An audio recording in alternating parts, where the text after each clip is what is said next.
All right, people, welcome back to Forget About It Fridays Unfiltered, where we keep it raw, real, and all about the junk removal game. I'm your host, Paul Italia from Forget About It Junk Removal, and tonight we got an all-star lineup. First up, my co-host, the man with the plan, Mr. Yee is in the building. And tonight's special guest is a straight-up Facebook ads assassin. He's the founder of Top Dog Digital Solutions, and he helps junk removal companies go from slow season to fully booked using smart, strategic online ads. This dude eats CPMs for breakfast and turns clicks into cash. Give it up for the one and only Blake Short. Before we get into it, and if you're watching this on YouTube, make sure to hit that subscribe button, smash the like, and drop a comment. If you're ready to level up your business, you know we got gems coming your way tonight. So welcome, Blake, and welcome, Mr. Yee and crowd. You got a whole crew over there right now, bro. Oh yeah, we were just fishing. We had a big fishing trip with Solano County versus Sonoma County. I got Matt Vick right here in the background. I got a Three Kings Todd. We got the baby maker back there, and we're just the 707 connection is in full effect right now. What's happening? I love it, man. But I got to ask before we get into this great interview and all, who won, Sonoma County or Solano County with the fishing, man? Won. Yeah, boy. Yeah. Bring it home, baby. Man, what are you gonna do? What are you gonna do? We got a whole bucket of halibut over here. Hold on. Uh-oh. Todd's got beef with this. What's up with it now, bro? Mac cheat or something? What happened? We had a three-way tie. It was a three-way tie. Three-way tie. Solano County represented. All right. I love it, guys. Well, let's get started, Blake. We want to hear all about you, brother. So how did it all begin, man? I know you're like a marketing edge genius and all. So kind of tell us your background and how did you get so familiar with Facebook ads and all that? Yeah, man. So my background's a little bit different than most in the marketing space for junk removal, right? I didn't come from the junk removal background, so to speak. It kind of came to me. So, I did the whole 9 to 5, man. I know what the grind looks like, right? So I didn't start my entrepreneur jersey till about 30. So I worked for a company and kind of, man, when you hit the ceiling, there's nowhere else to go, right? That's where I was. And I decided wanted to build a business. And for those that know me, they'll know I have a second business as well where I do football travel, right? And I had sales experience, I had customer service, I had a little bit of marketing, but I was like, man, I really want to dive deeper into marketing so that I had that skill set. And this was, it was about 7-8 years ago at that point. And COVID hit like 3 months after I left my job and I was going to go full time to this travel thing. And so I sort of had to pivot and I just kept seeing ads, right? And I'd see Facebook ads and I'm like, man, like I've seen a lot of business owners who are leaving a lot of money on the table and there's holes in these ads, whether it's in the wrong location, maybe it just didn't have the right call to actions or just the headlines weren't right. So I just started doing video audits and a buddy of mine, he was getting in the junk removal game and he's like, can you look up some stuff for me? And I did. Well, in true Facebook fashion, they started showing me junk removal heavily. So I was getting hit with junk removal ads left and right. And I'm like, man, I've seen all these guys and they're struggling with these ads. So I started doing video audits and then sort of took off from there in about 2021-ish. And we've been rolling ever since, man. Wow. And now what area do you live? Where do you come from? Yeah, so I'm born and raised in Maryland. So I know you said earlier we might have a little Yankees-Orioles beef, but I don't want no problems. Yeah, so I wanted to say that because guys, right now the Yankees are playing the Orioles. It's tied 2-2 right now, and I'm a diehard Yankees fan. And as soon as I seen it on his page, I saw that he was a Ravens fan. I'm like, uh-oh. So I sent him a message. I said, yo, bro, is there going to be a problem? And just teasing him a little and just let him know that they're playing the Yankees. But I got to make mention, man. I see the Baltimore Ravens. You're a big fan and all that. So one of my good friends is Travis Bajan, and his son is Tyson Bajan, and he's in your area. He's West Virginia. He came from Shepherd, and he just came to back up a quarterback for the Chicago Bears. Have you followed Tyson? Do you know of him? The name does sound familiar. Yeah. Yep.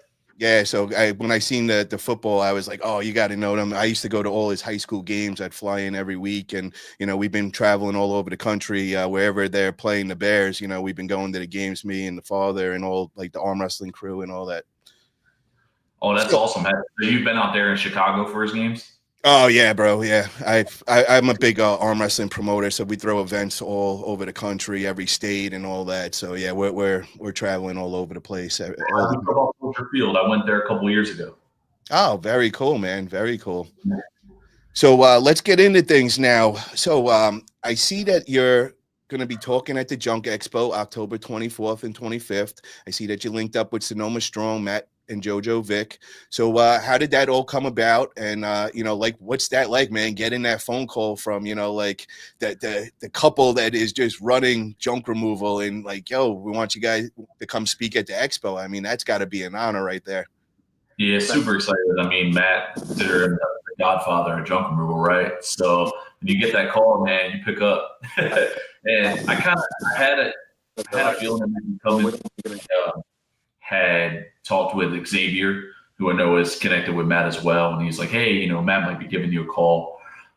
Man, it's a huge opportunity, and I'm super excited to give value. I mean, that's the end game for me, and it always has been. I started at that, and we continue to grow that route. Right? When I sent those video audits, it was to give value, it was to help out. Whether somebody moves forward with us or not, that's irrelevant, man. Like, we're all business owners. We all have the same goals. So I've always been like, man, let me give value. And that's never led me down the wrong path, man. Either somebody gets something out of it and they take the ball and run with it, or they may work with us. Either or, I'm cool with it. Very cool, man. So what do you offer? You offer like, coaching services? Like, is it just for Facebook ads? Do you also do Google ads? Kind of let us know, like, what marketing do you handle and all? Yeah, so we're a full digital marketing agency. So we do SEO, we do Facebook ads, we do Google ads. And then I think what makes us unique is we do SMS campaigns as well for our clients, and we do a cold email outreach. So we send emails on behalf of our clients. We typically do about 600 to 650 emails each month. And that's something I sort of built early on because I understand the space and had a setup already to do so. So normally we'll target like property managers, realtors, storage unit companies, and stuff like that. Because I've always looked at it as when somebody brings us on, they've never really hired us just to run Facebook ads or just to do Google ads or SEO. Really, they're bringing us on to build a partnership to help them take the next step and grow as a business, right? So those things are kind of in place to help them do that. And it adds like a three-pronged approach and not just one set of marketing. So how does it, how do you pick your clients? Like what is your dream client that contact you? Like, who are you looking to deal with? How long are they normally in business for? Yeah, I don't know if there's a dream client. We've had the full spectrum from anybody who's starting day one and sort of trying to build all the way to 7-figure companies right now currently. It's not really financial based. I think the dream client is someone who has that go-getter mindset, right? I'm looking for somebody who understands that marketing is in pairing with the hard work that you're putting into the day-to-day, right? And we tell our guys that when you come into marketing, some people, they're sort of acting as if it's like a Hail Mary, right? They're trying to throw a Hail Mary from the 30-yard line, their own 30, and hoping that they're going to score a touchdown and get rich. That's not what we're looking to accomplish. What we're trying to build here is a true partnership to where we can be a resource and we can do the things we need to do to take you to the next level. But that's always going to take hard work on your end as well. And that's going to be a team effort. Now, do you do is it a set fee or do you work off the percentage of, what they make? Like, how does that all work, your payment and all? Yeah, that's a great question. I've never believed in the percentage of fees. One of the reasons is because I feel like as somebody scales and grows, you're sort of taking more away, right? And the end goal is for them to grow, right? So we've always done a set fee month to month. We don't do contracts, and we keep it laid out pretty simple. Here's what the fee is. It's no prorate. It's going to be on this day each month. You know what to expect. And if you're running any problems or maybe something comes up on your end, just let us know. Because it's junk, right? We've had guys where we've done well, but they've been like, hey, man, I got to pause for a month because we had a major issue with one of our trucks or two of our trucks or something. So I don't like contracts for that reason either. We want to be open-ended and be able to kind of build that long-term partnership. I get it. So I got to ask you, man, so what's the best way for a junk removal business to turn a Facebook ad click into an actual job booked? Yeah, so there's a couple of things, right? And this is where Facebook can be a little harder to understand because I think there's more to it than a Google ad, right? You run a Google ad, you get a call, you close on the phone, Okay. With Facebook, there's a lot of different pieces in place. So number one is capturing attention. All right. So if they don't stop the scroll, it don't matter. Right. So if your ad isn't capturing attention, whether it be the video that you have, the photos you have, or your ad copy, you've already lost. So that's step one, getting them to stop the scroll. Step two is a CTA that takes them to the next step, and that's your call to action. So you want to have a CTA that's basically very simple, goes to the next step. So it could be click learn more to get a free estimate. It could be message us by clicking below. Whatever the next step is, you want to be detailed and have that in a simple fashion. And then step three is going through the qualifying and the sales process. Just because somebody clicked doesn't mean they're going to buy. We all know that, right? So this means that your conversation flow is very important in that sales. So one of the things that we preach, we hate trying to give just price right away. And I'll tell you why, because that's where the leverage is. So if you give price right away, it's very easy for them now to take that and go to a competitor. And we all know if you're like, man, it looks like that's going to be $250, and they go to a competitor, that competitor is going to say, I can do it for $245. That's going to happen, right? So you lose the leverage immediately. So we also kind of sort of coach them up, and we have a team who helps do the conversations for them to qualify and close the deals as well on the back end. I like that. Now, when you said with step one with the Facebook ads, so what I was thinking when you said that, because you were saying if the ad doesn't grab attention, then you're already lost and all that, is a good way going about it is just doing regular posts and just seeing what stands out for that. You know, like I'll give you an example. On my page, I was just doing the regular ads and all like everybody else. And, somebody like made mention of it, and they're like, bro, everybody's putting out these same damn ads and you act like you think people are going to actually read it. They just click right through it because it's the same damn boring junk removal list and come pick this up.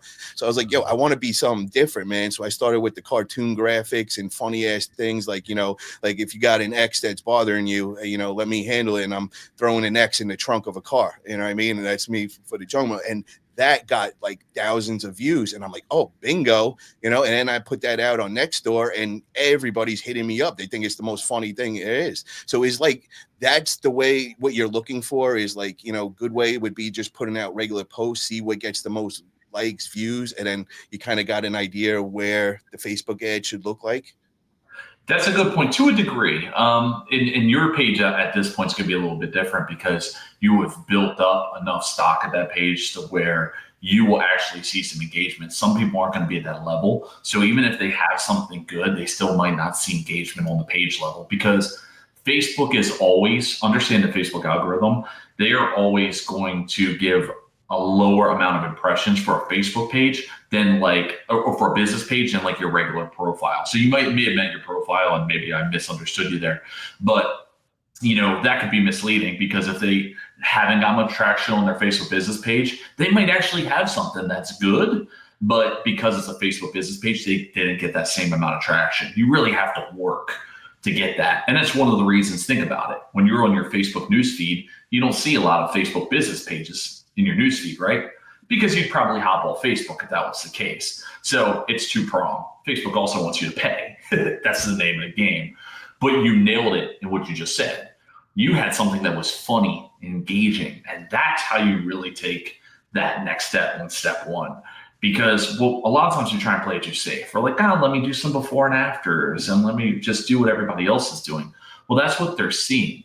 So one of the best things to do is you could do it as a boost post test with a smaller amount of money, or you could just run it as an ad with a smaller structure because Facebook ads aren't super expensive. They're not like Google. You don't need to run $80, $100, $200 a day. We got guys who run Facebook ads with us at $20 a day, $30 a day. We got guys who are up to $200 a day.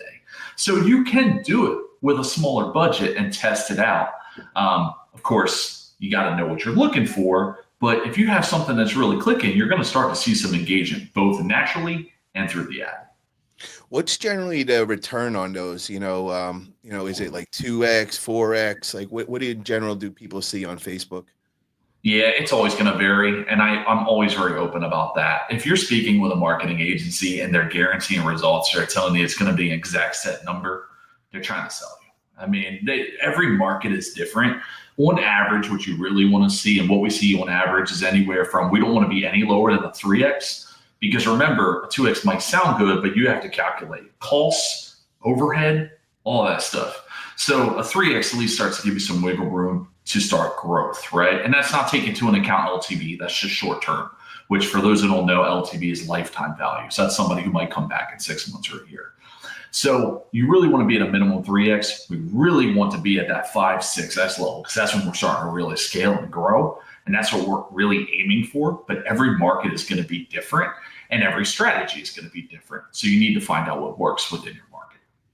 Hey guys in the chat, I just want to say, throw out some questions here for Blake. If you guys have any questions, anything Facebook ads, anything ads at all, just put them in there and I'll make sure to get to it. And Mr. Yee wants to say something right here. What's happening, everybody? What's happening? Jeff, you got something to say first? Hey, I want to give you a shout out, Blake. Hey, thank you for building my website. It is still going strong 2-3 years later, and it's ranking high. So I appreciate you. I haven't talked to you in a minute, but I'll see you at the expo, man. Keep killing it. Great work. And Appreciate also, Blake, can you tell all the watchers right now, how important is it to have SEO and junk removal? Man, all right. So we'll talk SEO, and I know I'm not talking about that at the expo, and he's got some great speakers talking about that. So SEO is extremely important. So here's the thing that happens with SEO, right? You're told, or you should be told, that it takes a long time. It does, right? It's not an overnight thing. And what happens is it gets put on the back burner. So people are like, man, I need something now. I need that Google ad. I need that Facebook ad. I need that thing now to get business. And they never get back around to it. And the importance of SEO is understanding that, man, you were trying to set your business up for long-term success. You want to have an opportunity to where people are reaching out to you or contacting you without paying for it. And there's a true beauty in that. Yes, it takes time. Yes, you have to hire someone you can trust and really believe in that they're doing the work to get you there.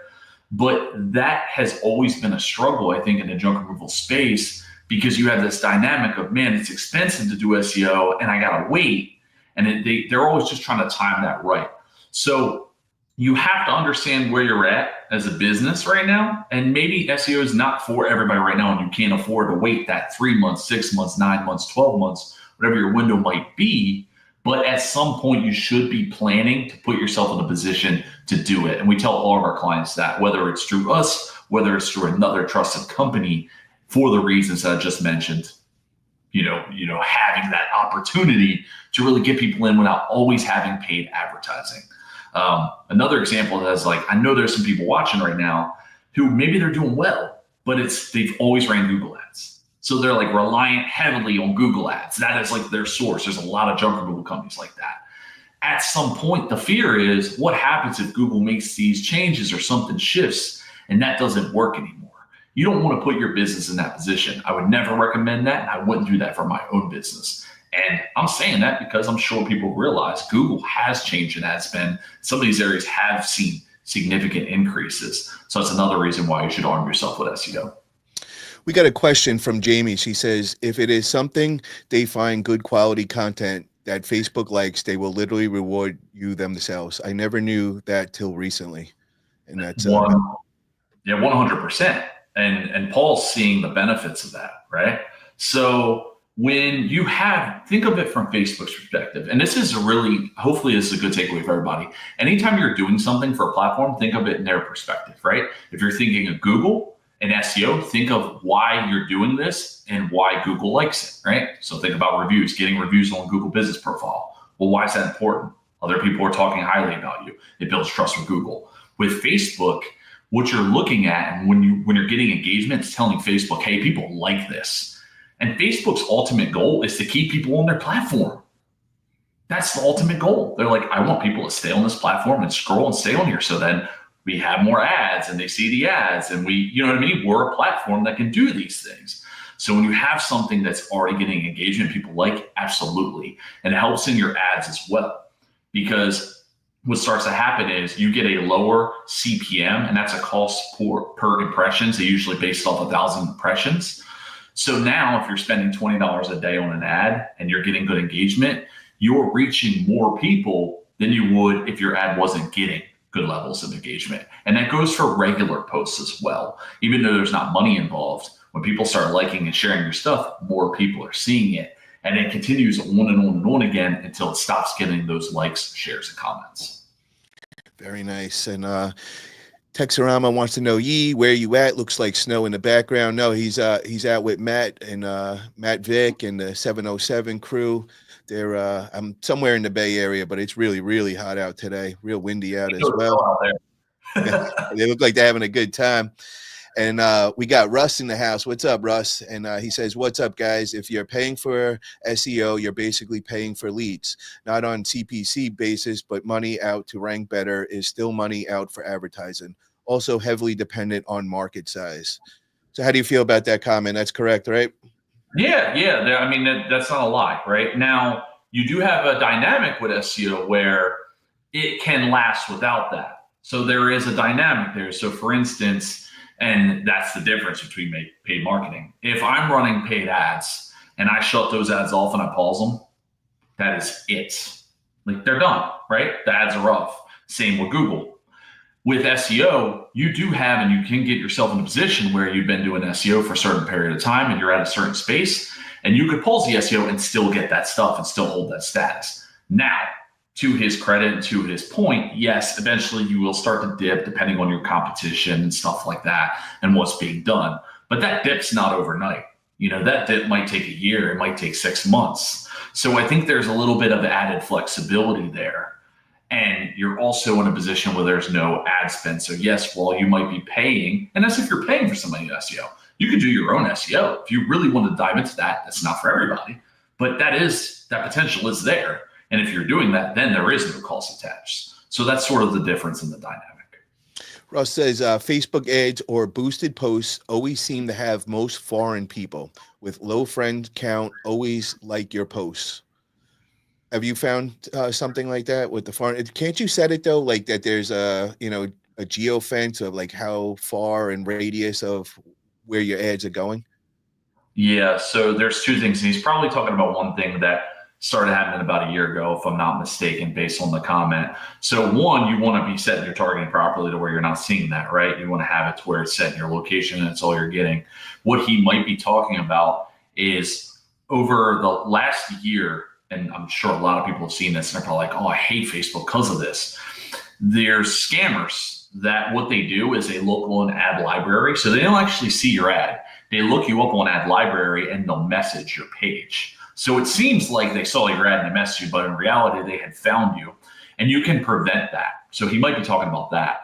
The way to prevent that is you can actually set country restrictions on your page, and that will knock out 99% of that. So if you go on your Facebook business page, you go into your settings, go into search settings, and type in country restrictions. And when you go in there, you can set it to United States and show only to United States for those who are obviously in the United States. If you're in Canada, do the same thing.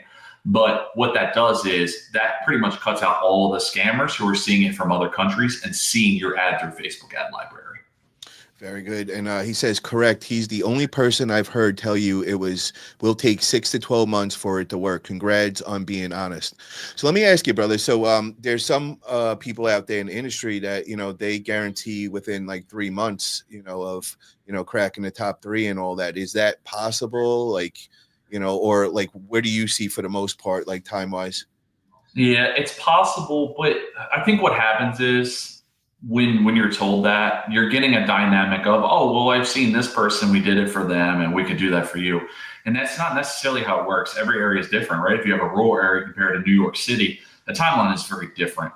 So I think when you're having those discussions, any timeline should be based on what you're seeing in their area and the area that they are specifically at. And I like to give more extended timelines. I learned this a long time ago at my old company I worked for, and it was called under promise and over deliver. Right?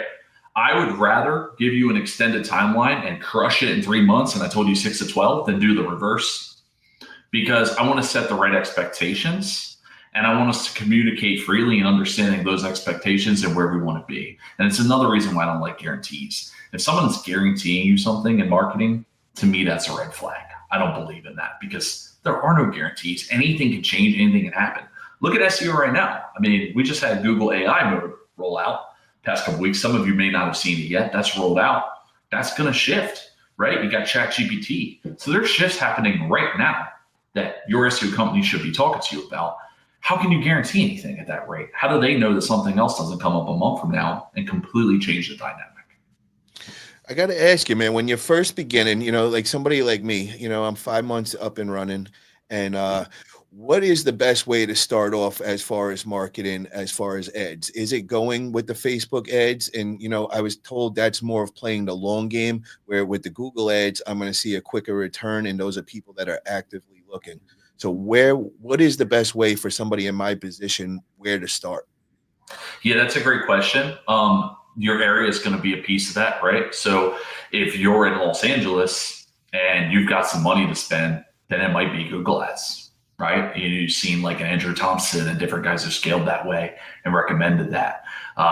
If you're in a rural area and maybe you have a little bit of money to spend, but not a lot, then I would suggest Facebook, right? Maybe SEO, maybe you're set up in a way where you could do SEO and Facebook ads. That's not a one size fits all. And I think that's where it's really important to understand where you're at, understanding your market, and seeing what's happening around your market. One of the things I see happen really often in the Facebook groups is one person will say that doesn't work. And like people will take that. So it'll be like, oh, I'm in Arizona and Facebook ads don't work. And it'll just be like, Facebook ads are terrible. I spent $100 and I didn't get anything back. And then somebody in California is like, oh, well, I guess I won't run Facebook ads. Those are different markets. Those are different, totally different things. And you're going to see way different costs in some areas. So that's not a one size fit all. I wish I could just be like, yeah, start with Google ads. But you might be in a market that's only $20 a call for Google ads. Or you might be in a market that's $80 a call on Google ads. So your budget and what you're seeing as far as costs is going to depend heavily on what you do in the beginning.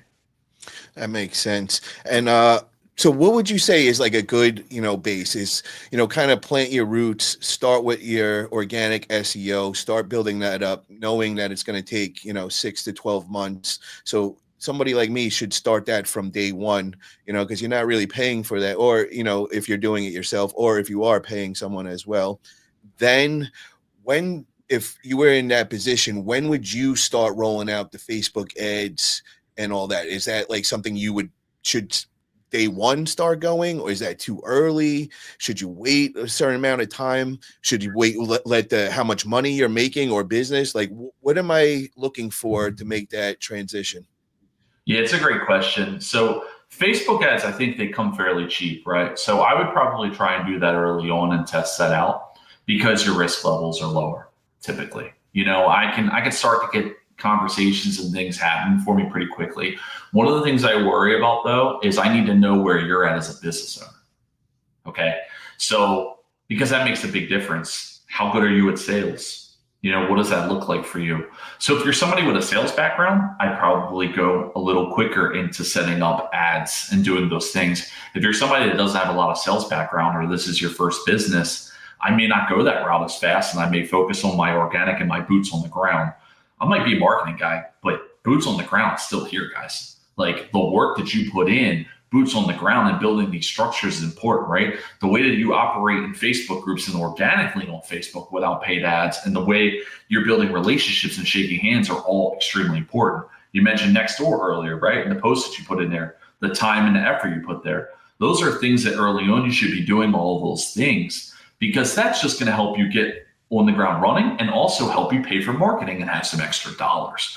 So those are the dynamics that are important, but Facebook's going to be the lowest risk. Typically, Google's going to be the high risk because you're going to need more spend. And SEO is going to be an understanding of, hey, one, I need to find somebody I trust. And two, I need to be in a position where I can rightfully pay for this and not get an immediate result and still be in a good position. Because I never suggest to people like, oh, you have $1,000 in the bank, let's just go spend $1,000 on marketing. I would never do that if that were me. If that were me, then I'm hitting the ground hard, I'm building relationships, and I'm doing all the free resources to stack up cash to then set myself up for a form of marketing. And also, I wanted to comment on, you said that it's to each market, each one is completely different. And I want to kind of follow up on that by giving an example, what I've noticed, living both on the East Coast and West Coast, I downloaded Thumbtack, and I know on the East Coast, it's like the thing. Everybody uses it. You get a lot of jobs on it and all that. Over on the West Coast, nobody really uses it. It's like completely. So, if you listen to, somebody on the West Coast about Thumbtack and, you were living somewhere else, you'd be like, oh, you'd write it off. You'd be like, no way. But if you're living on the East Coast, they're like, bro, I'm killing it with Thumbtack. I'm getting so many jobs and all that. So yeah, it's very, the markets change a lot, and I understand exactly what you're trying to say with that. And then, right? West Coast Yelp, East Coast not so much. Yes. I got West Coast guys who love Yelp, swear by it. We don't use Yelp here in Maryland. Totally different. So all of your platforms, you have to take that into consideration. The people that you're listening to, are they in your market? What are you seeing people in your market do? You should be studying that. Are you seeing them run Facebook ads? What kind of Facebook ads are they running? Do they look like they're good ads? What are you seeing there? Are they doing Google ads? Are they doing SEO? What are these things? Are they posting in groups? What are you seeing your competition do that you think is helping them? Is there anything you can grab from that? And don't steal, don't copy and paste. But there's nothing wrong with getting ideas and being like, okay, I see that they're doing this. It looks like it's successful. I wonder if there's something that I could do similar and have my own idea to bounce off of this that would work for me. You put your own spin, you put your own part to it and all. And I want to also mention about like with the organic and, I'm experiencing that big time, Facebook next door. I'm in all the Facebook groups and I'm posting nonstop. Now my engagement's not too crazy, but now I'm walking around the town. I'm going to different stores every day, me and my girl, and we're in Ace Hardware the other day. And, I'm got our little fluff dog Chanel with it. So one of the guys that works there sees my girl and it's like, Nicole, Chanel. And she turns around, she's all like in shock, like, who the hell is this old man? Like yelling, like knows my name and everything. He's like, oh, I'm sorry. He goes, I just seen all these posts on Nextdoor with you guys, and he just starts ranting out a couple of my posts. I'm like, holy shit. So I'm not seeing much engagement, like people clicking it, but everywhere I'm going, I've got about 4 or 5 mentions of people like, yo, bro, I see you on Facebook. Like you are one funny dude. And I'm like, yo, I can't believe how many people are noticing it. And it's like, so that's like the organic. I'm starting to witness that now everywhere I go. Just had the postman come over my house. He comes to drop a package off and he sees the truck in the driveway and he's like, yo, I see you everywhere, bro. He's like, give me a card, man. He's like, I like your marketing and everything. Really cool. So, I'm getting to see all that. And now I'm just imagine, wow, if I added like Facebook ads on that, that's just going to make it even more and more extreme. Yeah, and what you're seeing is a result of your action. And this is a very important piece of this. This is why you try to extend timelines to help people really understand longevity, because you have been posting consistently and you didn't stop because you didn't see that engagement. You kept going, right? Yep. Some of your biggest fans aren't saying anything to you. Yeah. Like they're not liking, they're not commenting, and you might not think they're seeing it and they're seeing it. See, so I know this, bro, because I just did this in the arm wrestling industry. And, I noticed from looking back now at the beginning, you get known. When you're getting known, they're watching, but they're not commenting and they're not liking. As the time goes and they meet you in person or all, now that person is going to start commenting. And now you start realizing the whole time they're watching everything you do. It's just now they feel comfortable and now they're going to start commenting. So I'm seeing that transition right now where I'm getting known in the community everywhere I go. They're not commenting on the post yet, but as I meet them, now the next day, that guy from Ace Hardware is now commenting on there, liking all my pictures and all that. And I'm like, wow, okay, the process is starting now, and I'm starting to really see it, and I'm loving it. But I got to catch up. Russ has this beautiful question that I got to throw at you here, man. So Russ says, my question is, what is the best way to optimize map listings to show up in multiple towns in a large county? That's a great question. So one of the things you need to understand in going into that, right, is that proximity plays a huge part in local maps. All right. So there's only going to be so much of an extension typically that you're going to be able to get. Right. And of course, this is based on competition and market. I know that I'm sounding like a broken record there, but I want to put that out there. Right. Like there's these things play a part. So what Google's looking at is proximity is going to hold a lot of weight. Right. You have your reviews that are very important. You want to get these reviews, but there's times where you could get, you could have 1,000 reviews, but still not stretch out 10, 15 miles, right? Because maybe your competitor is closer, maybe there's a lot of competition. So there's a couple of different dynamics there. One, like I said, reviews are huge, right? Proximity is huge. How close are you?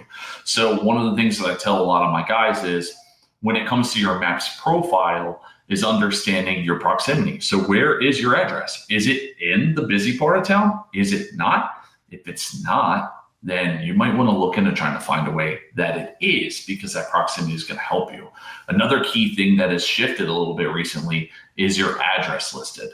And I want to preface this with there's risks involved if it's not, and you guys put it on there. Google's very finicky. A lot of you have seen that. When you make changes, you could get flagged. And they verify. Yes. So I don't want anybody to be like, Blake, you told me this, and then this happened. I'm warning you now. But that is a huge piece. Google wants to see that, and they're starting to actually pretty much shut down profiles that don't have it listed because they don't have that trust. So that's another big piece of the pie. Let me stop you there, though. I got to ask this question now because a lot of people were going around that with the virtual addresses, and I'm hearing 50-50 with those. Some of them I'm hearing good stories. Oh, no problem. They took the virtual address, haven't had any problems. It's verified. We're all good. Then I'm also hearing other guys that, it was all good at first. And then like 6 months later, they're like, yo, I just got friggin' flagged and they want me to verify. And, I don't have that actual address to verify, and they want a video and all that. That's why I went with the physical address from day one. I was going back and forth for like a week. I'm like, should I go? Because everybody's like, yo, bro, just save the money, go with the virtual. And I'm like, yo, if there's a mess up, it's going to just really screw me up, because I know trying to change an address on Google is just a nightmare and all. So I was like, you know what? I'm just going to pay this money now. And just, I just went and got the physical address. I made sure to go in dead center of town, like in the main busy area. I paid a fortune for it, but it's just to have that physical location and everything. So what can people do to get around? Have you seen good experiences with the virtual address if they don't have the money right away to go get that physical address?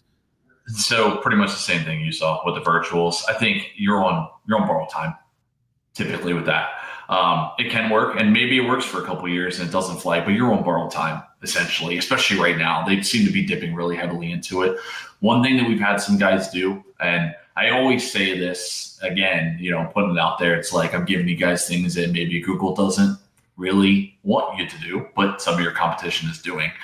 Storage units have been a play. I've seen some people do it. So they grab a unit, they say, we're operating our business here, plop some stuff up for the video verification, and voila.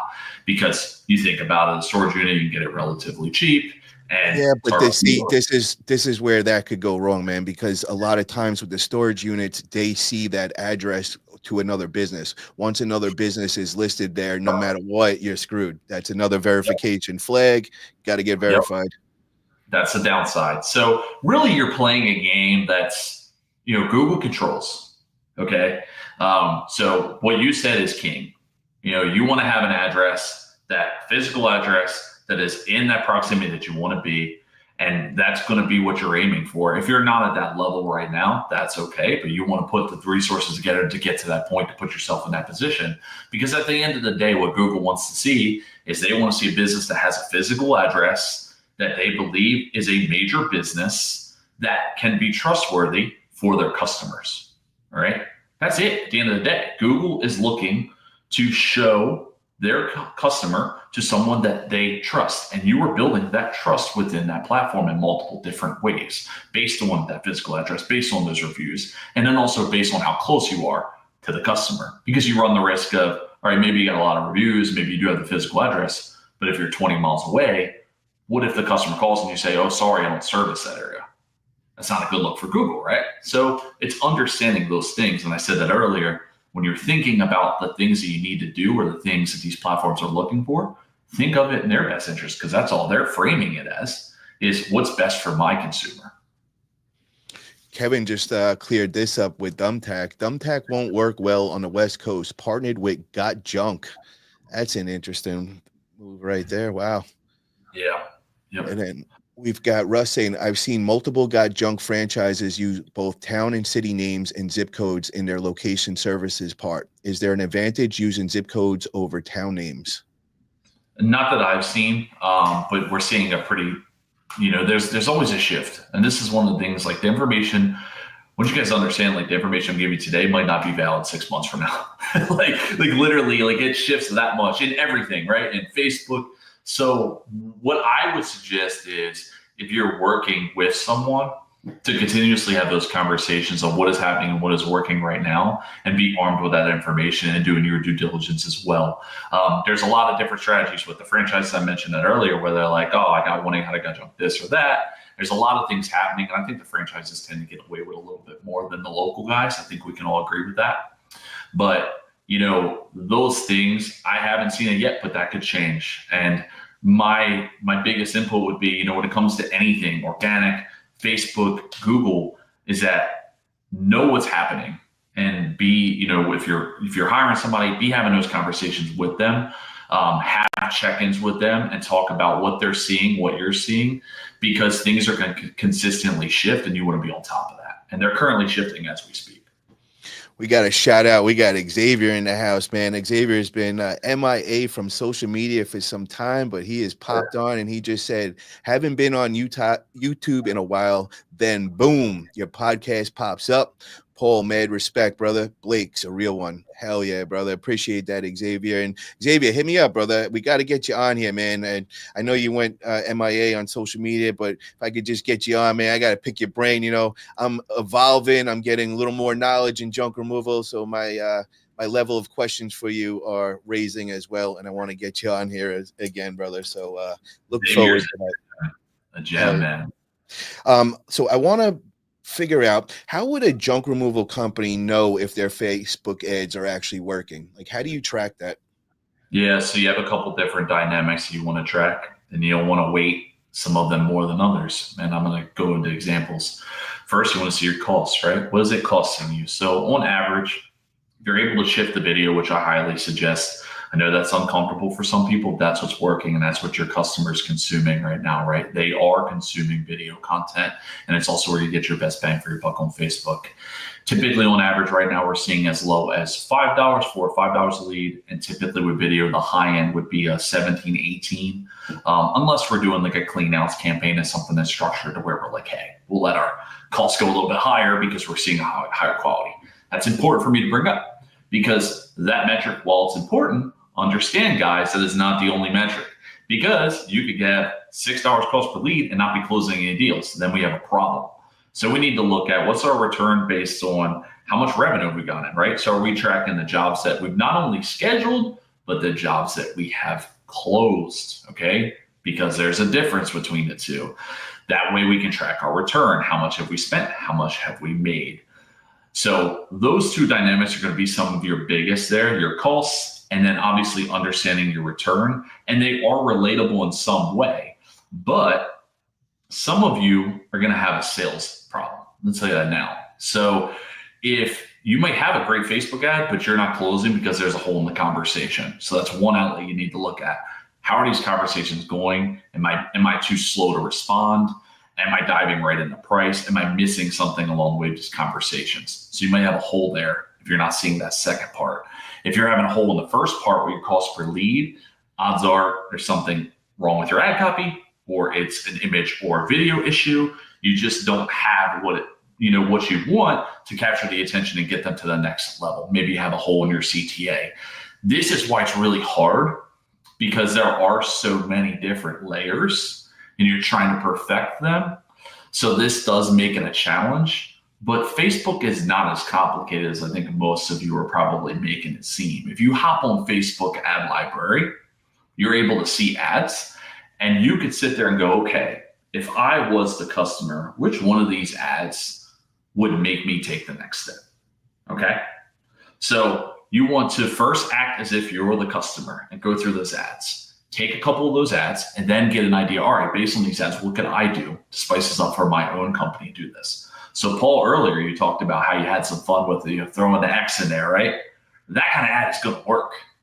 It's going to work. It's going to bring humor, because all you want to do at the end of the day is build that know, like, and trust factor. And you're starting to see that pay off even organically, Paul. But the same thing with the ad. You want them to either laugh or feel some type of emotion from that ad to take the next step. And that's the dynamic you're creating. I like that. And Russ says, I hate the junk removal near me searches. Terrible way to do it. I live in Sarasota and IP addresses come from Tampa 1 hour away. I show up in Tampa search due to this. Damn, yeah, that sucks. So that what would he do to, narrow that area down? Is there anything he could do? Well, he's going to see a shift in that. So those junk removal near me searches, they're still going to be relevant, but they're going to start to not be as prevalent. So what you're seeing is with the AI platforms, the search terms are different. They're changing, right? So it isn't going to be just junk removal near me, junk removal Tampa, hot tub removal near me, hot tub removal Tampa, or Sarasota. You're going to start to see it in the search platforms of ChatGPT and now Google AI mode. So how are people searching there? Those are going to be the things, that's going to be the kind of stuff that you want to have available to you to show up for. People aren't going on ChatGPT and going junk removal near me. That's not what they're going to do. They're going to say, who's the best junk removal company in Tampa? Right? Who's the best junk removal in Sarasota? So you're going to see that content shift. So while that is a problem for them right now, that's going to be shifting pretty quickly here with the AI platforms and with Google AI mode. And where do you think like ChatGPT is going to be pulling a lot of their info? Like, how can you start like ranking in there? Is there any platforms that are going to help get you to the top that you've found out? Yeah, again, this is changing a lot and this is all really current. So what you're going to have is, when you're looking at local schema, you're looking at having code written on the back end of the website that's going to be matching. And the way people are searching now on these platforms is probably going to change as well and going to shift. So understanding that, but and I don't want everybody to just be like, oh, well, now let's not do junk removal near me and that stuff. That's still going to have some weight, right? And that's not just going to go away overnight, but it is going to slowly change. You're going to see this shift because Google's competing with these platforms and they're trying to, pretty much set up their cells because it's a threat right now. It's a legitimate threat for Google. And the next step is, guys, is going to be ads on ChatGPT and these platforms, right? Because we know if they're working and people are starting to use them, they're going to monetize it. Everything gets monetized. So when does Blake get into ChatGPT ads? Can we expect that in the near future? Probably, yeah. I think that's going to be an interesting dynamic and shift. I don't know what the timeline is on that, but yeah, I mean, we definitely, we're not as bullish these days on Google Ads unless it's the right fit in the right market, just because we know exactly what we're looking to accomplish with someone and what we need available, and not everybody has that level. But I'll always be a big Facebook guy. I love Facebook. I love branding. I love that side of it. But yeah, how old are you, if you don't mind me asking? Come on, man, 36. Okay, it's because I see it's mostly with the generations, man. I guess you're like the end of the Facebook generation. I was in the Facebook generation. Then everybody went kind of to Instagram, and now like the new guys, everybody's like TikTok and all that. Yeah, I got the weird tail end of it, right? So I didn't have a computer until I was like 14. So I think I got to like be in a really perfect spot. I got to know what it was like to like go outside. But then I got to be tech savvy as well. So I got like the sweet spot right in the middle. But Facebook, it's interesting. Like, it's so funny coming from a marketing like side of things now, because it's so not me. Like, I'm not a flashy guy. I don't really want to be on social media, and it takes a lot for me to do that. I'm comfortable in it now. Even video, man, it was so hard for me to get on YouTube and do like topics and videos.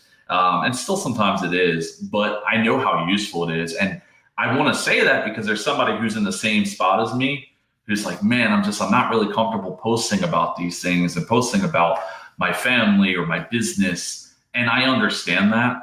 But if you want to truly succeed, these are the things that are going to help move the needle for you.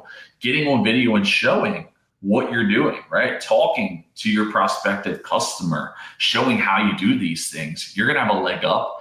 And the cool thing that I love about video is that no matter how popular it gets, it's not like all your competitors are going to do it, because it's uncomfortable, and people don't like to do uncomfortable things. Yeah, I tell everybody that, because people think that, oh, I'm just natural, I like to be in the spotlight. Bro, there's nobody that starts off like that. It used to be like such a nerve-wracking thing just going on other people's shows, like when I was in the fitness world, and then when I would go into arm wrestling. It wasn't until I started my podcast in the arm wrestling world, doing it every week for a few months, that all of a sudden, all that happens is you forget your life. That's it. you just forget about it. You don't think about it, and you just have a conversation with your boy. And, you know, I don't even get nervous or anything at all. And it's just a matter of doing it. So I want to make that point. You know, I didn't wake up and be like, oh, I love doing this from the beginning. It was nerve-wracking at first. You know, now I'm getting my girl. She's, you know, a little nervous at first coming on, but now she's starting to like it. You know, she's starting to like not be as shy and coming out of her shell. And anybody can do it, guys. And, you know, you're going to get the financial benefits if you do it. You know what I mean? And a great example is, I want to make mention, I don't know if you know them yet, but you should definitely check them out, is JT Junk Solutions. It's this couple, and they figured out the algorithm with IG. They were just murdering it on there, and they were bringing in so much organic leads for free. Like, it's just crazy what they were doing in it. Now they went in, started with Facebook. And in a matter, I think I had them on like maybe like a month ago, and they just started off, and they had maybe like 200-300 followers and everything. And they're like, yeah, we're going to figure it out. So in my head, I'm like thinking, oh, a couple of years, they'll get a bunch of followers.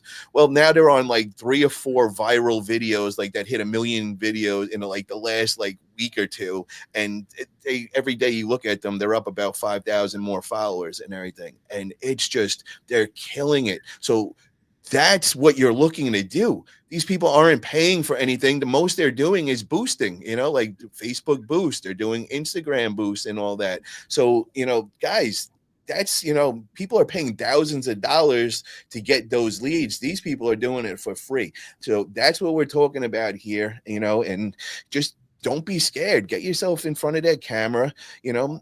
It takes time, you know, you're not going to just figure it out overnight, but every time you go on, you're going to get a little more comfortable. You're going to figure out something else, and you're going to evolve, and just keep doing that. And before you know it, you'll be happy behind the camera, and you'll be making all these Facebook ads. You'll be doing all these videos, and things will just start taking off for you.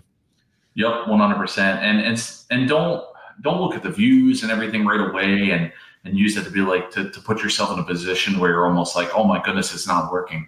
Trust the process, have fun with it, and get better. The reps are going to be what brings the comfort. You know, like you said, Paul, I'd have been, you know, scared shitless to hop on here 4 years ago. You know, now I'm like, man, let's do it. Like, let's have some fun. Let's do this, right? That came with reps. That came with being on camera and doing it over and over and over and again. It wasn't overnight. I'm not a natural on camera by any means, man. So if you're like, oh, you know, that's tough for me, I'm not natural in there, neither am I. It's just a matter of doing. And the doing is going to get you that level where you have the confidence, and you're going to be able to get the benefits from it. So even if you don't go as viral as quick as they did, that's okay, man. Think of it. They got million views. Maybe you get 200 views. Those are 200 views that you got for free that you're not getting right now, right? And that's one video. Stack that up to 30 videos, start doing the math, start thinking of these people that you can connect with and start to scale. And when I talk about boots on the ground, I'm also talking about doing videos and doing stuff like this, right? The free stuff. Because, and we do this with our clients, man. Like, we're like, hey, we got this video for the Facebook ads, but man, let's post that on your IG. Let's put that on your Facebook. Let's get you comfortable with video. Because I want to put you in a position where not only is this ad working for you, but man, you're starting to get so comfortable with video, you start posting them every day or once a week. And now all of a sudden, it's not just the Facebook ads are working for you. It's those posts, and it's those things you're doing either on your personal profile, on your business page, or on your IG. And it's happening consistently right now, guys. It's not just, and I am familiar with them, by the way. I've never spoken to them, but I see their stuff. They're doing great. Junk Teens did the same thing. They took off, yep. Right? And the process is the same. They're doing videos, and they're perfecting. My first videos were terrible. I mean, blurry webcam, you name it. I might have had the knowledge, but it was hard to watch, I'm sure. And they still worked. People were like, man, you're talking about Facebook ads. I have an issue. You mind if I hop on a call with you? I'd love to speak with you, right? Even though the quality wasn't where I wanted it to be, it still worked. And I got better and better over time. And you guys are going to do the same. And the cool thing is with junk, man, people want to see this stuff. Like, when I compare it to like me, man, I don't have much to do for you guys. It's just me talking. Not the most fun thing in the world is talking about marketing. You guys get to show your work. You get to show hoarder houses and these cool ways that you're picking up junk and you're going through and all these situation scenarios. People watch literal shows that are based upon this. So you know you have an audience. You just need to put it out there for them and show them that you do it. And when you do that, they're going to start being like, man, I've been seeing such and such, and he does junk removal. And now all of a sudden the conversation shifts. It's not just about you being the lowest cost or lowest price. It becomes, I've been seeing you. I know you. I trust you. I want you to do the job. That's very different. Bingo. JP Holland says, what's the perfect video to succeed with that you notice works the best way? Yeah, keep a certain like form, you know, because I seen with JT Junk Solutions, you know, they keep doing what the change of the views and the different hooks every 3 to 5 seconds, and you could see it's like a whole art behind it and everything. So do you see anything like that? 100%. All right. So what I like to start off with is the person, right? So I want them front facing, introduce themselves. So personalize really quickly, you know, hey, I'm Blake from Top Dog Digital, or hey, I'm Blake from Top Dog Junk Removal. Should show you a quick hot tub removal we did today. And literally, as I had introduced myself in that 3 seconds, I'm shifting the video to the B-roll. So basically, that voiceover is happening with the B-roll because attention spans are very small. So you start with you and then shift to the job, right? And you're just kind of shifting that pattern. And I like to keep it around 30 to 35 seconds max. If I can get it shorter than that, great. That's going to be hard, right? To show it, have your CTA and your start. But those are the things that work. So you nailed it. The shift in patterns and the different, I don't know why that works. It does. We keep watching. It's like something different. Whereas if it's stagnant, it's the same thing. Usually you lose people. So I want to introduce. You notice that, guys. I just want you guys to notice this because you guys think it's like some new thing that you haven't seen. No, guys, you watch every commercial, every movie, every show. Now that we just said that, look at that. And you're going to see every 3 to 5 seconds, they're flipping a different view. And you never noticed it before. It feels natural, but it's not. It's the most unnatural when you're trying to edit and put it all together and everything. So take notice of that, guys. Yeah. And again, goes back to what we said, right? What gets you engaged? You know, there's a good chance that a lot of people are similar to you. Not all the time. Sometimes there's differences. I know like buying habits, I'll say like I'm a completely different buyer than most people. But for the most part, usually when it comes to marketing, it works for most of us, right? So if it's working for you, there's a good chance it's working for a lot of people just like you in getting that engagement and keeping you locked in. But I like to, you know, front facing, introduce, then go into B-roll of showing the work, and then finally coming back to you with your call to action. So that would be as simple as, you know, hey guys, we're doing a really special offer for the next 15 customers, $30 off on junk removal. All you got to do is click below to take advantage of our offer. It could be something as simple as that, right? You're just a quick CTA, next steps, offer if you have one, and the next steps for them to take, boom, done. All right. And you don't need special equipment. Every one of you can do this. We order a tripod for our clients. It's like $22 on Amazon, guys. $20. Get a tripod, you put your phone on there, boom. You don't need the most high-tech professional equipment, all right? In fact, most people, they're so used to watching these clips through cell phone type that's usually even more engaging than the professional at times, and we've actually seen them outperform a professional. Wow, that's interesting right there. Yep. Russ got a good question here. He says, any way to advertise on ChatGPT or DuckDuckGo? Why does no one recommend Bing for ads other than the low search volume? I think that would be the search volume. Like you just said, not many people know about Bing. I went through my like Bing stage for like 6 months where I set that as my search and all that. But I don't know. It just got weird after a while. I just went back to Google. But what's your thoughts on that? No, he nailed it. It's usually because of lower search volume. ChatGPT, I'm not familiar with DuckDuckGo, so forgive me. Paul, you might be, so reel me in on that. But as far as ChatGPT, I don't see anything yet, but you will. You will. I honestly don't know what DuckDuckGo is. Sorry, I don't either. I haven't seen that. I don't know if that's like a local platform or not, but Bing, he nailed it. He already answered the question. It's because usually the lower search volume.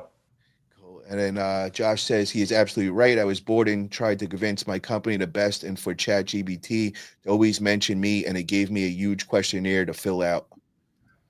Okay. Okay. What else we got? Yeah. I'm just catching up on some of these comments. We fell behind a little. who cares what new people are doing? Our customers are baby boomers. They don't know TikTok. They are still on yellow pages, laughing out loud. Yeah. Now, don't be surprised. That's shifting. Okay, I'm gonna give you an example. So because we always look at junk removal when we're like typically women 35 to 60s, right? Okay. Usually gonna be our clientele. Don't be shocked that they're on these videos and they're going through this stuff. Maybe not TikTok as much, but I'll give you an example. My mom didn't know how to text 5 years ago. Okay, my mom stays on Facebook Reels now and watches videos. She sends me funny videos all the time through Reels. It is changing, guys. Those people, definitely the women in their mid 30s, my age, but even the older ones, late, if it's early 50s, you're going to start to see a little bit more of that. Obviously, you still have your some that aren't on it, right? That just never shifted to that. But it is changing, and it's going to continue to change because we don't stay still in time. 5 years from now, 10 years from now, that woman who's 35 will be 45 in 10 years from now, and she's been using these platforms. So you're not just thinking about right now, you're thinking about your business in 5 to 10 years as well. So, don't get lost in that. It's shifting, and I've seen it personally right in front of my eyes. Here's an example, Russ. So my mom, I hit her up and I'm like, yo, download ChatGPT right now. And she's like, no. I'm like, I'm telling you, this is the new Google. Like, Google is going out. You need to adapt now. Let's get into this now. And all. So she's like, yeah. So the next day, she has a question. I'm like, well, that's a good one for ChatGPT. Did you download? No, I didn't download it. Yeah, download. So the other day, she calls me up and she's like, can you do that chat thing? And can you put this question in? I said, no, now you're going to go download that. And I said, you're going to do that. That's going to be your first thing. So even my mom is now getting transferred over to ChatGPT and all. So it's, people are going to start evolving and adapting to the new ways and all. So you got to know them all. Yeah. All it takes is for a son to show him how to do it and love it. And it changes. Right. I mean, my mom was that way with DoorDash. She's like, oh, I'm not doing that. She's like, and she did like one order and she's like, they're terrible. Yep. A week later, she's like, I've been using that DoorDash thing. And it is pretty nice. Oh my God. She's hooked now. Yep. So it doesn't take much, guys. It's going to keep shifting. And, whether you like it or not, it is going to be the dynamic that we're in. And this is why and I've seen this, I'm sure, Paul, you've seen this as well, a lot of the younger kids are really taking off in junk removal in these industries because they understand video and TikTok so well, and because they grew up with this stuff. Whereas the guys usually my age are like, oh, I don't know. I don't know this stuff, man. I just, with old school marketing, we're going to shake hands and everything. And there's nothing wrong with that. But this is why the younger kids are getting such a junk, like the junk teens, because they understand the weight that this holds, and they just shoot up so fast because they're so consistent. They know what they're doing with it.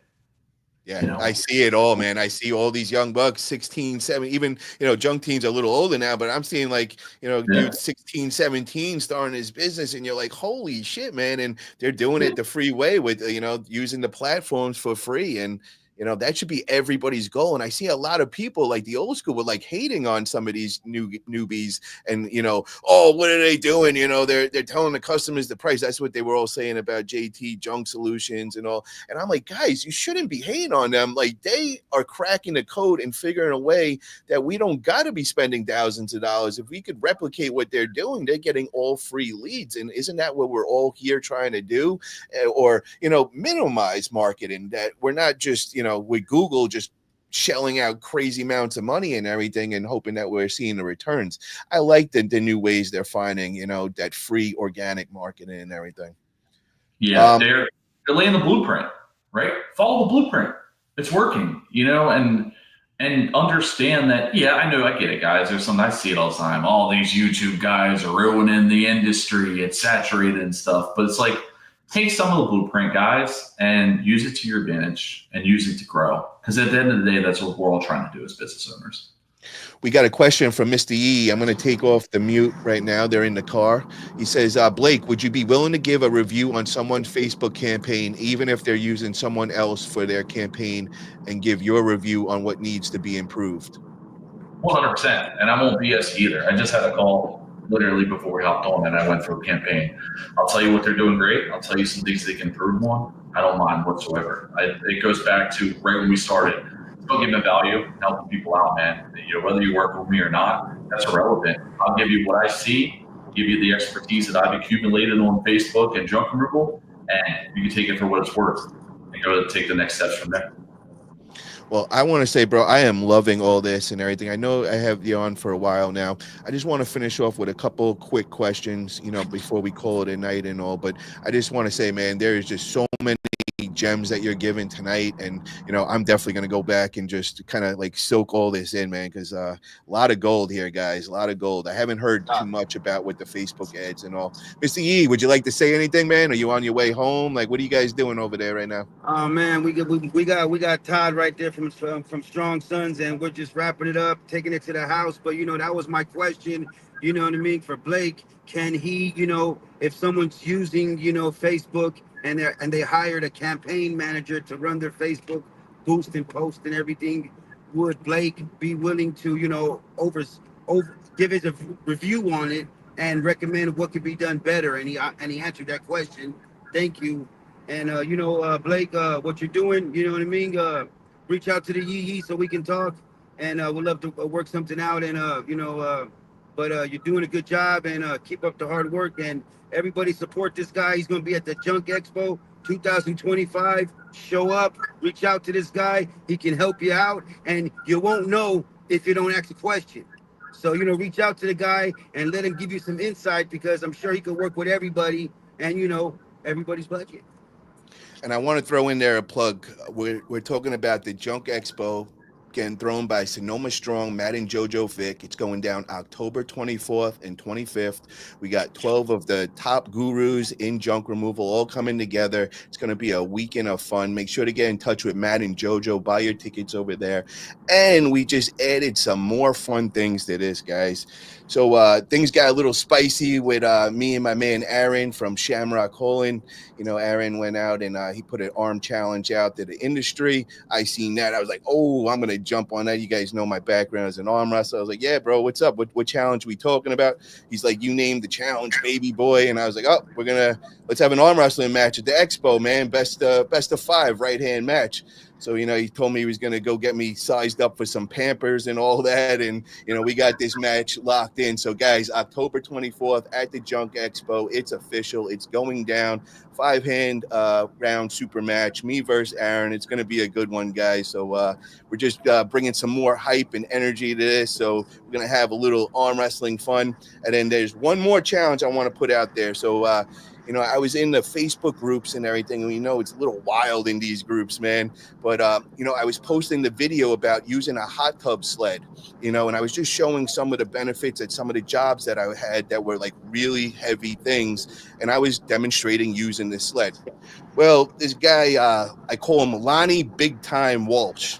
He's Mr. Big Time over there. He took offense to it or something, and he starts like, yo, I don't believe in a sled or whatever. And I'm like, brother, I'm not selling it. I'm not promoting it. Like, I bought this from Amazon. I'm just a junk removal guy that found something that I got a good experience with, and I wanted to help out my fellow junk removal companies and just give them the heads up. Like, I'm not selling anything, no codes, no nothing, bro. Bought mine full price from Amazon.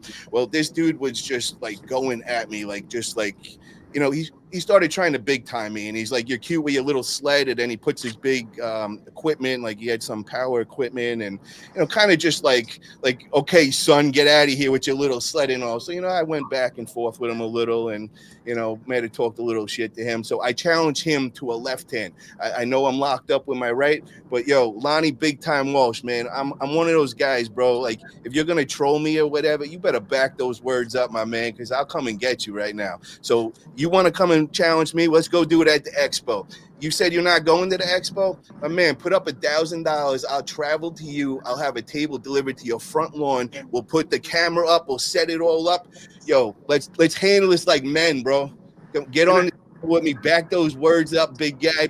Lonnie, big time. Show me you got some real kahunas, man, because I'll come right to you. You give me the address and you say you'll put up $1,000. I'll be there tomorrow. I'll jump on a flight wherever I gotta go in this country, my man. That's how I do. So, yo, you trolls, you're all on notice, man. You go and talk shit to me, bro. I'm coming for you, man. I ain't like everybody else in this. So I just wanted to throw that out there, man. It's gonna get spicy at the expo. You guys should come through October 24th, 25th. My man, Mr. Yee is holding a lot of money. What is going on over there, bro? What are you doing over there? Strip club? What's going on? So basically, you know what I mean? We see this is chump change in the pocket. You know what I'm talking about? Even when I go fishing. But what I'm saying is, anybody, I got $500 for both arms on anybody who wants to challenge Paul. You know what I'm talking about? The right arm, the left arm, even his. Whatever you want to do. 500. You see I that? got another 500. You see that? So Strong Son's got another 500 on Paul Italia. So anybody who wants to challenge my guy Paul, come out to Sonoma Strong. Come out to Sonoma. We got crispy blue strip $100 bills, 500 an arm. Come on, come get this money. Let's Things go. are getting real. The expo is heating up, baby. And yo, Kevin Hess has just thrown it out. Yo, I'll pay for Lonnie's ticket for the expo. No excuses, Lonnie, big time. You just got a paid trip to come visit Italia. Meet me in person. Put that elbow down. Yo, come on, man. No more with the little spirit fingers behind the keyboard. I'm calling you out right now, Lonnie. Come show up big time. I want that smoke, baby. Anybody who wants this cash, come get it. You know what I mean? Side bet. 500 each arm. If you want to do 1,000 an arm, let's do 1,000 an arm. Let's go. I back my guy up. I back my guy. I believe in my guy. Hello. So guys, get over to Matt and JoJo Vic. Buy your tickets. This is gonna sell out. Yo, I had like 4 or 5 of my boys that just go to the gym in my area. They're not in junk removal at all. They seen that I was challenging somebody. They're like, yo, get me 5 tickets. And I'm like, bro, this is for junk removal. They're like, bro, we're just gonna come and see your match and then we're out of there. So, you know, this is gonna sell out real quick, man. A lot of people want to come through and everything. So it's just another thing to add to an awesome weekend, guys. So I hope everybody comes through for the Junk Expo. But before we call it a night, man, I just got to ask you this one last question, man. I've been, dying to ask this. What is a good budget to start off with for Facebook ads? Like I came to you today. What would you tell me is the right way to start? Yeah, and that's one of the best leverages of Facebook is that you can run it a lot cheaper because, with Google, I would say 3 times what I would give on a Facebook ad budget because you have to pay more per call than you have to pay per message with Facebook. So roughly what I look to do with my stuff, I want to be at a minimum of $20 a day. And each campaign, I want to be at least $10 a day. All right. So I like to aim between 20 and 40, depending on what your budget is. And then from there, we can scale or we can stick with that if you have other marketing platforms. And that's pretty reasonable for most people because think about it in comparison to Google, man, you're probably going to be at like 60, 70, 80, $100 a day. And the reason that you can do that is because your costs are a lot lower. So that's the leverage on Facebook is lower costs. Now, you could say, man, I'm probably going to close a higher rate on Google, and that's usually true, right? If you're closing 50, 60% on Google, you might only close 30%, 25% on Facebook.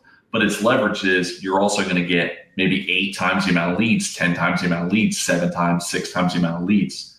So you're leveraging that cost. So that's why I like Facebook as an early platform for some people, because they might not have Google ads money, but they can come up with Facebook ads money for the most part. Now, let me ask you, with the Facebook ads, what should the ultimate goal be? Are you more trying to get in front of people's face so like when they do eventually get around to junk removal, they're thinking you first? Or am I looking for like right away somebody that's looking to clean out the garage today and I just got to get in front of them? You're doing both. So you have a short-term and a long-term plan, right?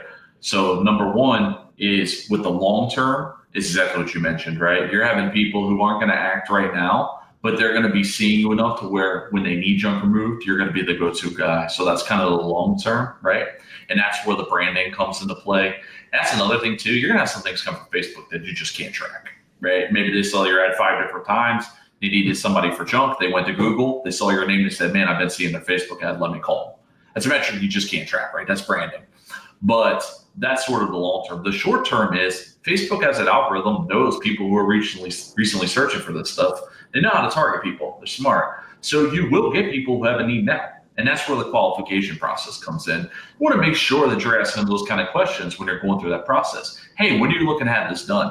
That's going to tell you a lot of information. And somebody's like today or tomorrow, that's pretty much the same specter of a Google customer, right? With calling, the intent is right there. They need it done. If they're like, I'm just trying to get some quotes, or maybe this summer, then you know they're a shopper and you're going to handle that accordingly. So that's a really important question as well on Facebook, but it's going to be short-term and long-term. And Russ says Bing is 1/10 the cost of Google ads, uses the same ad platform since they lease it from Google, and second largest search engine. So it almost sounds like, we should be trying these Bing ads, man. Does anybody have experience? Have you tried Bing at all, or did any Bing ads? Yeah, it's been hit or miss for us. We've seen some success. We've seen some non-success. That's going to come into, I think for most, it's going to be worth a test. Some people aren't going to see what they want to see. Some people are going to. It goes into market, a lot of different things. So I always say this about just about anything, guys. When it comes to marketing, test. Be willing to test, as long as you have the capability to do so, because testing is going to give you the information that you need. All right. So it doesn't go, I heard this from somebody or heard this or that. Test. And get information based on what you're seeing locally as well, right? If you're seeing guys run Bing ads and they seem to be a successful company, that might be a hint that Bing ads are potentially working in your area, right? If you see someone who's local and they've been running a Facebook ad, which by the way, you can look at this, you can see if somebody's been running an ad for a year or 2 years or 6 months. If they've been running an ad, a local company, for the last 8 months, there's a good chance those Facebook ads are probably doing something for them, unless they're just not tracking their return, right? So there are things that you can grasp and grab from just doing your research and testing. Do you adjust the Facebook ad strategy like by season? Yes, because of campaign types. So you have some campaigns that, and this is really important to understand, you have some campaigns you want to let run. All right, because they might have a ton of engagement and they might be doing a ton for you. So we have some ad campaigns that have been running by themselves for a year or two because they have 100, 200, 300 comments, and those comments are huge. It's just talking about how, man, I'm so happy, this person was great. And you start to get jobs from the comments as well. Somebody will go in the comments and be like, do you do hot tubs? Do you do this or whatever? So those kind of campaigns, if they're working, you don't want to touch. But you do want to have some campaigns you shift that are time sensitive. So for instance, if it's early spring, you might want to hit on clean outs and spring clean outs and garage clean outs, right? If it's winter, you know what I mean? Things might be slower. So maybe you want to have a different offer in place that's more competitive if you're slower, if you are. All right. So they do take place and they play a part in how you're doing your campaigns, how you're structuring your offers, and what ads you're running. What about like holidays? How do you use that to your benefit? Yeah, holiday specials, have it in your CTA. You can use that with urgency with the holiday. You can say, the next amount of people, we're only doing this until the end of this holiday. Adding urgency is another tactic that you can use. Just make sure that ad's not a long-term ad, because you don't want to have that urgency and then turn around and sell that ad running either after the holiday or having the same offer, because somebody might see it again and be like, "Why you said this, but really you're doing this." That's mistrust. Well, I want to thank you, Blake, for all this info tonight, bro. This was just, so much great stuff. I'm definitely going to be breaking this down into clips. And guys, I hope you guys see the value in this. This is just gold. If you guys haven't already, please hit that thumbs up button. Also, Blake, where can people hit you up on social media and get in touch with you for coaching and Facebook ads and all that? Yeah, man. So topdogdigitalsolutions.com. You can set up a call there. Again, I'm as easy going as I am here now, man. It's a conversation. I'll go through whatever you want to go through. I'll answer some questions. And if we're a fit, we'll move forward together. It's as simple as that. And I'll be sure to tell you if you're a fit. If you're not, I'll give you the next steps to put you in that position. You can find me on Facebook. I talk a lot on Facebook. Social media is important. We talked about that. You can find me on YouTube. We have we just split off into another channel. So we have Top Dog Marketing Tips. And then we also have just a regular Top Dog Digital Solutions, where it's just like conversations and stuff and interviews. So you can find me there as well. be sure everybody get over there and click that subscribe button. Definitely gonna follow him over there. Also, get over to No Limit Hauling and give some love to Mr. Yee. He is killing it recently, man. He's going live now. He's putting out so much content on the truck, so many great interviews. Just put out one with a big dog in the Bay Area that's just absolutely killing it. If you're looking to do big, definitely check that out for sure. And guys, if you're not subscribed over here, make sure to subscribe, show some love. Also, want to make mention, man, I just got my my Beamer, the M4, just got that wrapped. I should be getting it back in the next day or two. I got the black and red. It's all logoed up. I got the Forget About It on it. Made in the red calipers, doing the whole interior. I got all the red accents and everything. Gonna be dropping in the next like day or two. I'll have it, and we're doing some real final video with it that I think is gonna take off. But you know what I'm trying to say this is, you know, I become the brand. You know what I mean? Literally everything I touch, everything I drive, it's the brand, you know. And the reason why I do this is, you know, if I just go run down to the store to grab milk and I got my M4 breaking necks, it's a conversation piece. It leads to money. They're like, oh, what's this? What you got a jungle? You got an M4 with a jungle? What is going on here?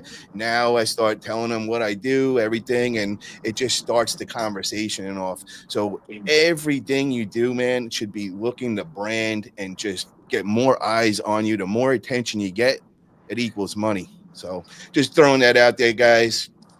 Going wild with the brand and everything. You're going to see a lot more. I got the other vehicles.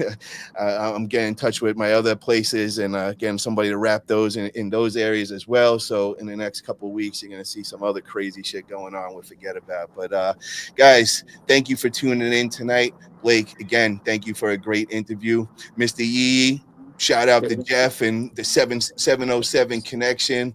It was very cool for you guys showing us all the behind the scenes and all. I hope we'll get to see a lot of content on your channel from the big trip today and all that. My guy Paul, you know, the 707 connection is just not three amigos. As you guys seen today, it's the Matt, it's the Baby Maker. We are fully connected, and it's just the Bay Area, Northern California. We're definitely putting a dent in junk removal, and we're so happy that you guys are all with us. You guys support us, and we do this content for you guys. And you know, we're just here for you, and you know, we're connecting all these links and showing you guys that, you know, you can link up, you can network, you can help each other, and everybody can get a piece of the pie. And that's what I'm talking. What do you think? What do you think, Jeff, about that linking up? It's not about what you know sometimes, it's about who you know sometimes. And with that, let's end it with the gun show, guys. What you working with? Aaron, I'm coming for you, baby. I'm coming. Have a great night, everybody. Thanks for having me, guys.